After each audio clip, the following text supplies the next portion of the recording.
Gopal, bathroom வரை வந்துட்டீங்களா கோபால்? லதா, நாம 2 பேரும் சேர்ந்து ஒரு குழந்தை பெத்துக்கலாமா? கோபால், நடக்காது. அது மட்டும் நடக்கவே நடக்காது கோபால். கல்யாணம் பண்ணிக்கிட்டு தான். அப்பவும் நடக்காது கோபால். ஏன்? ஏன்னா அவரே போனதுக்கு அப்புறம் எதுக்காக வேஸ்டா ஒரு கர்ப்ப பையன், அதை நான் தானம் செய்து விட்டேன் கோபால். பரவாயில்ல லதா, நான் ஒரு குழந்தை, நீ ஒரு குழந்தையா இருப்ப. அப்பவும் நடக்காது கோபால். அப்போ சிரிச்சு சிரிச்சு பேசினது, என் கூட ஆடி பாடினது அத்தனையும் நடிப்பா? சொல்லு லதா, நடிப்பா? இல்லை இல்லை இல்லை. ஆமாம் கோபால், ஆரம்பத்துல காதலிக்கிற மாதிரி நடிக்கத்தான் நான் வந்தேன்.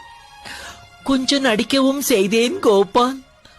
ஆனா தூய்மையான உங்கள் அன்புக்கு முன்னால் என்னுடைய நடிப்பு தோத்து போச்சு கோபால், தோத்து போச்சு. நான் எவ்வளவோ முயற்சி செய்தும் என்னால நடிக்க முடியலே கோபால், நடிக்க முடியலே.